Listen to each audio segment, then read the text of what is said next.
कथा अचानक याद आई हमको। एक महात्मा थे, वो कुछ नहीं रखते थे अपने पास में। उस पर मनन चिंतन करने से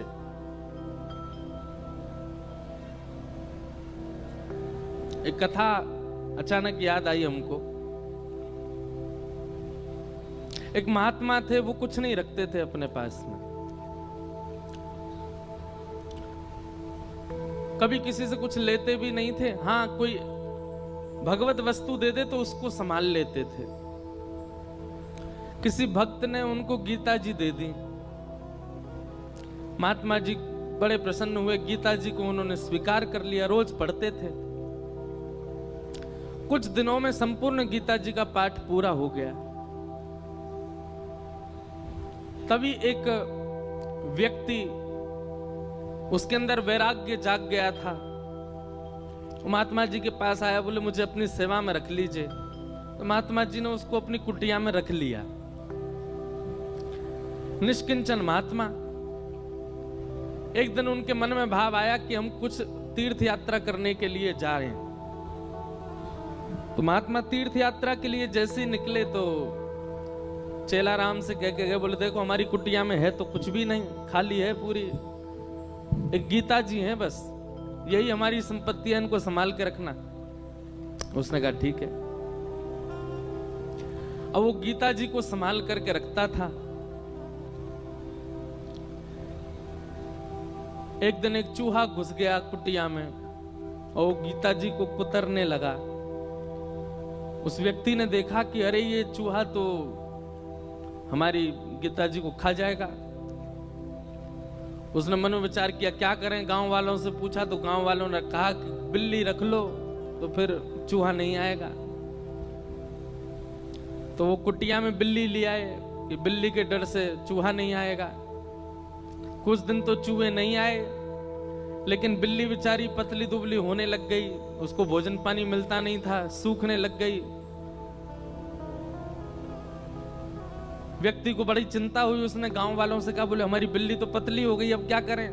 बोले इसको दूध पिलाना पड़ेगा तब हिष्ट पुष्ट होगी। तो क्या करें उसके लिए। बोले गैया रख लो। कुछ दिन तो किसी भगत के यहां से दूध आ जाता था, लेकिन कुछ दिन बाद एक गैया और रख ली। अब गैया का दूध उसको बिल्ली को पिलाने लगे। अब महाराज गैया पतली दुबली होने लग गई। अब बोले अब क्या करें। बोले इसके लिए तो भैया फिर एक जो है इसको चारा खिलाना पड़ेगा, इसको भूसा खिलाना पड़ेगा, इसकी सानी करनी पड़ेगी, तब जाकर के सब चलेगा। मन में विचार करने लगे बड़ा दिक्कत वाला काम है, अब उसके लिए क्या करें। तो बोले एक काम करो, एक दासी रख लो, वही घर को संभाल लिया करेगी, वही गैया की सेवा कर दिया करेगी, दूध निकाल के आपको भी पिला देगी, बिल्ली को भी पिला देगी। ठीक है, दासी रख ली।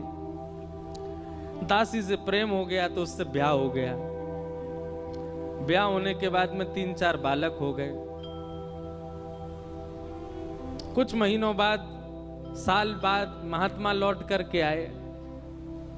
महात्मा जी ने अपनी कुटिया में जीवन में कुछ नहीं रखा, केवल गीता जी रखी थी। आज जब लौट करके आए तो क्या देखा, बच्चे खेल रहे हैं, गैया बंधी हुई है, बिल्ली और बिल्ली के बालक भी डोल रहे हैं वहां पे। और वो जो सेवक था वो अब मोटा ताजा हो गया है और वहां बैठा रोटी पा रहा है, पत्नी भोजन बना रही है। बोले चेला राम, अरे गुरुजी गुरुजी गुरुजी आओ आओ, प्रणाम श्री चरणों में। ये सब क्या किया बेटा तुमने। मैं कुटिया दे के गया था तुमको, एक गीता जी दे के गया था, ये सब तुमने क्या इतना विस्तार कैसे कर दिया। बोले गुरुजी सब गीता जी नहीं करवाया, गीता जी की कृपा से ही सब वैभव बना है मेरा। क्यों, तुमने पाठ किया था क्या। 18 अध्यायों का पाठ किया था। अरे पाठ नहीं किया मैंने, 18 अध्याय देख लिए। बोले कैसे देखे। बोले पहला अध्याय तो बिल्ली है, दूसरा अध्याय गैया है, तीसरा अध्याय पत्नी है, चौथे पांचवें छठवें रोल नीचे सारे अध्याय हैं। गुरुजी समझ गए, बोले गीता जी केवल रखी थी, पढ़ी नहीं थी, पढ़ी होती तो इतना विस्तार नहीं होता। हम लोगों को लगता है कि केवल रामायण जी को पूज लो, भागवत जी को पूज लो, गीता जी को पूज लो, इन्हीं से ही काम हो जाएगा। नहीं, आप उसका स्वाध्याय नहीं करेंगे, उस पर मनन चिंतन नहीं करेंगे, जो आपके मन में विकार हैं, जो मन में आसक्तियां हैं, वो कैसे समाप्त होगी? पैरासीटामोल घर में रखने से बुखार थोड़ी उतरेगा, उसको पाना पड़ेगा। अदरक घर में रखने से गला ठीक थोड़ी हो जाएगा, उसको कूट के उसका रस लेना पड़ेगा। दूध घर में रखने मात्र से चाय थोड़ी बन जाएगी, बनानी पड़ती है। बाजार से केवल घिया, लौकी, तोरई, टमाटर लाके घर में अब तो सब्जी बन जाएगी, कैसे बने? अपने आप बनानी पड़ेगी। सामग्री घर में लाने से कल्याण नहीं होगा, सामग्री का उपयोग करना आना चाहिए। ये भ्रांति फैला दी है हमारे भारत में। मैं अधिकतर जाता हूं इंटरव्यूज में, मुझसे यही पूछा जाता है कि महाभारत जी रखने से लड़ाई होती है घर में। अरे किसने कह दी ये बात? और एक बात सुनिए, आप महाभारत घर में नहीं रखते तो कम लड़ाइयां हो रही हैं आपकी। महाभारत ने तो युद्ध को विश्राम किया है। हमारे शास्त्र कहते हैं यन्ने भारत तन्ने भारत। पूरी दुनिया में आप जो कुछ भी देखते हैं, चाहे वो स्वभाव हो, चाहे वो व्यवहार हो, चाहे वो दोष हो, चाहे वो गुण हो, ऐसा एक भी दोष, गुण, स्वभाव, व्यवहार, क्रिया नहीं है संसार में जो महाभारत में नहीं लिखी हो। सब लिखा है। कई ऐसे व्यवहार हैं जिनका अभी तक प्रादुर्भाव नहीं हुआ, वो हमारे बच्चे, उनके बच्चे देखेंगे। जैसे हमारे दादा परदादाओं ने आज का युग का जो व्यवहार है ये नहीं देखा था। अब कई कई नए नए व्यवहार आविष्कृत हो रहे हैं ना, जैसे जैसे कलयुग आगे बढ़ रहा है। सब लिखा है महाभारत में। और जो महाभारत में नहीं लिखा, हमारे संत जन कहते हैं वो दुनिया में आपको कहीं देखने को मिलेगा ही नहीं। सब कुछ है महाभारत। महाभारत का छोटा सा अंश है भगवत गीता, जिसने पूरे विश्व को ज्ञान दे दिया। समझो महाभारत कैसा होगा।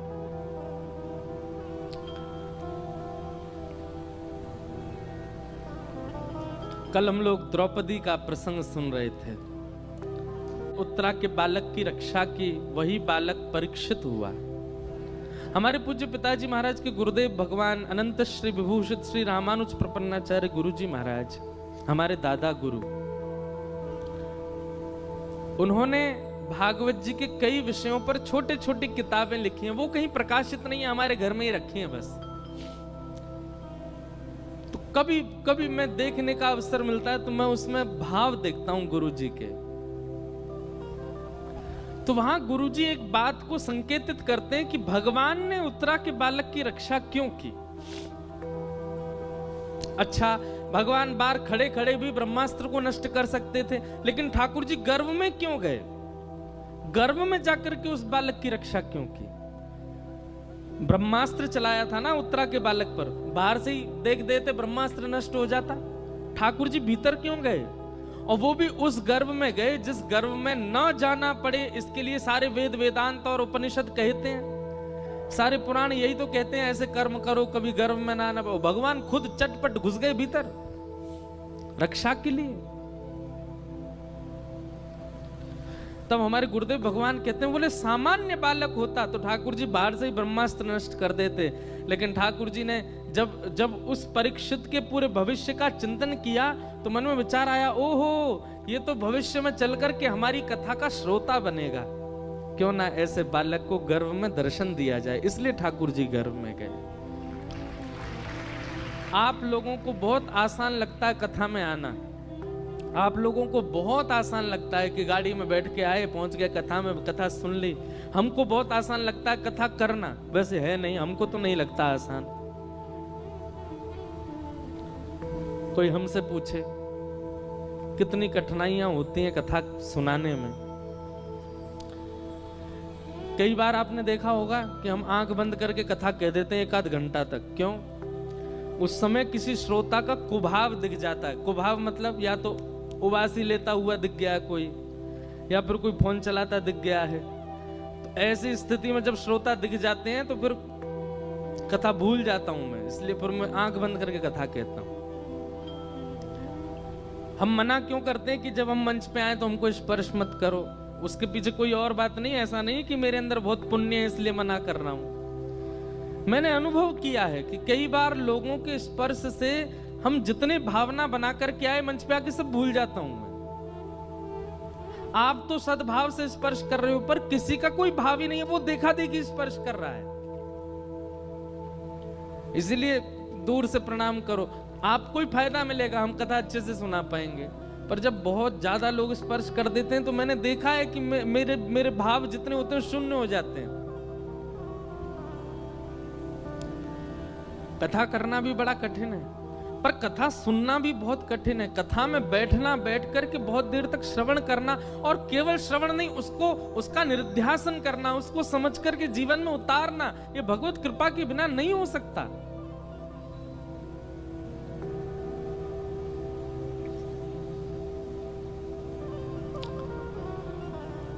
कथा का श्रोता होना सामान्य बात नहीं है। निश्चित ही ये बात आप लिख लीजिएगा, प्रमाणित है।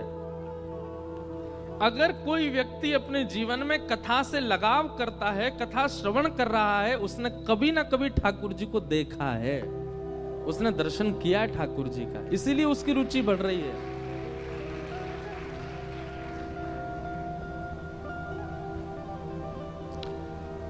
क्यों इतना आनंद आता है सुनने में? क्यों इतना सुख मिलता है आपको?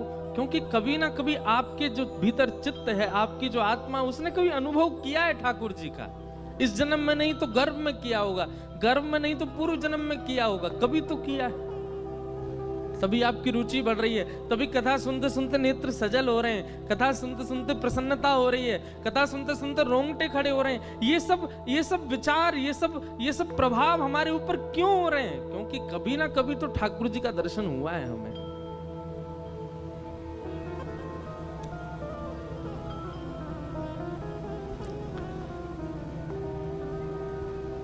कुंती ने भगवान की स्तुति गाई, तत्पश्चात भीष्म पितामह ने भगवान की स्तुति गाई, और फिर भगवान द्वारिका प्रस्थान कर गए। उत्तरा के गर्भ के बालक ने जन्म लिया, और कुछ वर्ष बाद जब भगवान अपनी लीला पूरी करके चले गए, तब पांडवों ने उस बालक को राज्य गद्दी पर बिठा दिया, और पांडव भी स्वर्गारोहण को चले गए।